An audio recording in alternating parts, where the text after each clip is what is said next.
कुछ जुर्म वो सिर्फ कानून नहीं तोड़ते, बल्कि वो हमारे समाज की पूरी बुनियाद को हिलाकर रख देते हैं। हमें जो लगता है ना कि हम महफूज हैं, उस भरोसे को चकनाचूर कर देते हैं और समाज की वो गहरी दरारें सामने ले आते हैं जिन्हें हम अक्सर देखना ही नहीं चाहते।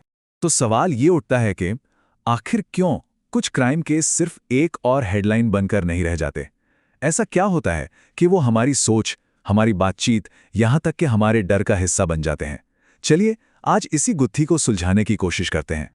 देखिए, इसकी सीधी सी वजह यह है कि ये केस सिर्फ एक इंसान के खिलाफ हुआ जुर्म नहीं रह जाता।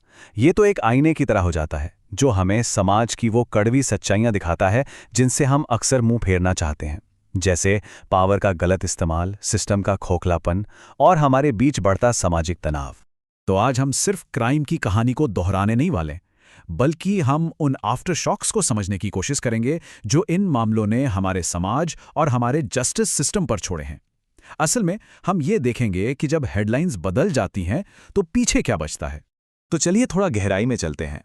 सबसे पहले बात करते हैं उस ताकत की जो इन मामलों को एक नेशनल जुनून में बदल देती है, और वो है मीडिया और उसके जरिए भड़का हुआ लोगों का गुस्सा। ये एक ऐसी दोधारी तलवार है जो कभी-कभी इंसाफ के तराजू को किसी भी तरफ झुका सकती है। आपको 1999 का जेसिका लाल मर्डर केस तो याद ही होगा। एक भरी हुई पार्टी, ढेर सारे गवाह और उनके ठीक सामने एक मॉडल को गोली मार दी जाती है, और फिर शुरुआती फैसला क्या आता है? Not guilty. मतलब ये वाकई चौंकाने वाला था। और बस इस एक फैसले ने पूरे देश में बहस छेड़ दी। सवाल ये उठने लगा कि क्या पैसे और पहुंच वाले लोग कानून से ऊपर हैं?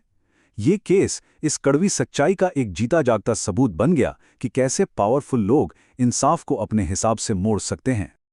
लेकिन फिर मीडिया ने इस स्टोरी को जाने नहीं दिया। इसे सुर्खियों में जिंदा रखा गया। लोग सड़कों पर उतरे, कैंडल मार्च निकाले और एक जबरदस्त पब्लिक प्रेशर बनाया गया। नतीजा? केस दोबारा खुला और 2006 में मनु शर्मा को उम्र कैद हुई। ये लोगों के गुस्से की ताकत की एक जबरदस्त मिसाल थी। और फिर आया 2012 का निर्भया केस। इस मामले की हैवानियत ने पूरे देश की रूह कंपा दी और लोग बस सड़कों पर उतर आए। ये सिर्फ कोई प्रोटेस्ट नहीं था, ये एक आंदोलन बन चुका था। एक ऐसा आंदोलन जिसने सरकार को यौन हिंसा के खिलाफ दशकों पुराने कानून बदलने पर मजबूर कर दिया। इस केस ने दिखा दिया कि जब लोगों का दर्द और गुस्सा एक हो जाए तो बड़े से बड़े सिस्टम को भी झुकना पड़ता है। लेकिन सवाल यह है कि क्या मीडिया और पब्लिक का प्रेशर हमेशा सही नतीजे ही लाता है? चलिए अब इस सिक्के का दूसरा पहलू देखते हैं कि जब जस्टिस सिस्टम पर बहुत ज्यादा स्क्रूटनी होती है, मतलब जब हर कदम पर नजर रखी जाती है, तो उसके कुछ अनचाहे और कभी-कभी नेगेटिव नतीजे भी हो सकते हैं। और आरुषि तलवार केस इसका सबसे दुखद उदाहरण है। सोचिए, 2008 से लेकर आज तक ये केस एक ऐसी अनसुलझी पहेली बना हुआ है जिसमें पूरा देश उलझ कर रह गया। मीडिया का ट्रायल, पुलिस की एक के बाद एक भयंकर गलतियां और लगातार बदलते बयान, इस पूरे शोर में सच शायद हमेशा के लिए खो गया। पहले माता पिता को दोषी ठहराया गया, फिर बरी कर दिया गया, लेकिन असली कातिल कौन है, ये सवाल आज भी वहीं का वहीं खड़ा है। तो यहां सिस्टम पर प्रेशर के दो बिल्कुल अलग पर उतने ही कंट्रोवर्शियल नतीजे दिखते हैं। एक तरफ आरुषि केस, जहां शायद मीडिया और पब्लिक के जबरदस्त दबाव ने एक निष्पक्ष जांच को ही नामुमकिन बना दिया और इंसाफ बस एक सवाल बनकर रह गया। और दूसरी तरफ विकास दुबे केस, जहां न्याय व्यवस्था को ही दरकिनार करके एक तेज लेकिन बेहद विवादित रास्ता निकाला गया। विकास दुबे एक ऐसा गैंगस्टर जिस पर 60 से ज्यादा केस थे और जिसने 8 पुलिस वालों को हाथ लगाकर मार डाला था। उसकी गिरफ्तारी के कुछ ही समय बाद एक तथाकथित पुलिस एनकाउंटर में वो मारा गया।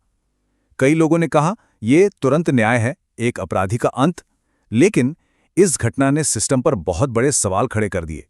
क्या पब्लिक के दबाव में और जल्दी नतीजा देने की होड़ में पुलिस ने कानून को अपने हाथ में ले लिया था? तो जब शुरुआती शौक और गुस्सा ठंडा पड़ जाता है, तो इन मामलों की विरासत क्या बचती है? क्या वाकई कोई स्थायी बदलाव आता है? चलिए अब जरा इस पर नजर डालते हैं। निर्भया केस ने हमें एक शब्द दिया, निर्भया इफेक्ट। और ये सिर्फ एक शब्द नहीं है, ये उस कानूनी और सामाजिक बदलाव का प्रतीक है जो उस भयानक रात के बाद आया। यौन हिंसा, एक ऐसा टॉपिक जिस पर लोग कानाफूसी करते थे, वो अचानक एक नेशनल डिबेट बन गया। कानून सख्त हुए। ये एक ठोस और स्थायी विरासत है जो एक भयानक त्रासदी से पैदा हुई। लेकिन हर केस ऐसे पॉजिटिव बदलाव लेकर नहीं आता। 2018 का कठुआ केस याद कीजिए। वो सिर्फ एक बच्ची के साथ हुई हैवानियत नहीं थी। जब जांच की परतें खुलीं तो एक खौफनाक मकसद सामने आया, एक पूरे घुमंतू समुदाय को डराकर उनकी जमीन से भगाना। यहां पर जुर्म का इस्तेमाल नफरत और लोगों को विस्थापित करने के एक हथियार के तौर पर किया गया था। और इस मामले ने हमारे समाज को बिल्कुल बीच से बांट कर रख दिया। एक तरफ जहां इस जुर्म के खिलाफ जबरदस्त गुस्सा था, वहीं दूसरी तरफ कुछ लोग आरोपियों के समर्थन में रैलियां कर रहे थे। इस केस ने हमारे समाज की सांप्रदायिक दरारों की वो बदसूरत सच्चाई सामने ला दी और ये भी दिखाया कि कैसे कानून के रखवाले खुद इस जुर्म में हिस्सेदार बन सकते हैं। तो इन सभी मामलों को देखने के बाद हम आखिर में कहाँ पहुंचते हैं? हम एक ऐसी जगह पहुंचते हैं जहां एक बेचैन करने वाली खामोशी है, एक ऐसी जगह जहां जवाबों से ज्यादा सवाल खड़े हैं। तो सबसे बड़ी सच्चाई यही है, लोगों का गुस्सा और मीडिया की सुर्खियां, ये इंसाफ या सुधार की कोई गारंटी नहीं है। आरुषि का केस हमें बताता है कि कैसे सच एक उलझी हुई जांच में कहीं खो सकता है, और कठुआ का केस ये दिखाता है कि कैसे इंसाफ की लड़ाई ही समाज को और ज्यादा बांट सकती है। और अंत में यही सबसे बड़ा सवाल है। जब हैशटैग ट्रेंड करना बंद कर देते हैं, जब न्यूज़ चैनल अगली बड़ी खबर की तरफ बढ़ जाते हैं, तो उस इंसाफ का क्या होता है जिसके लिए इतनी जोर शोर से आवाज़ें उठी थी? क्या वो सच में मिलता है, या पीछे सिर्फ एक धुंधली याद और कुछ अनसुलझे सवाल ही रह जाते हैं?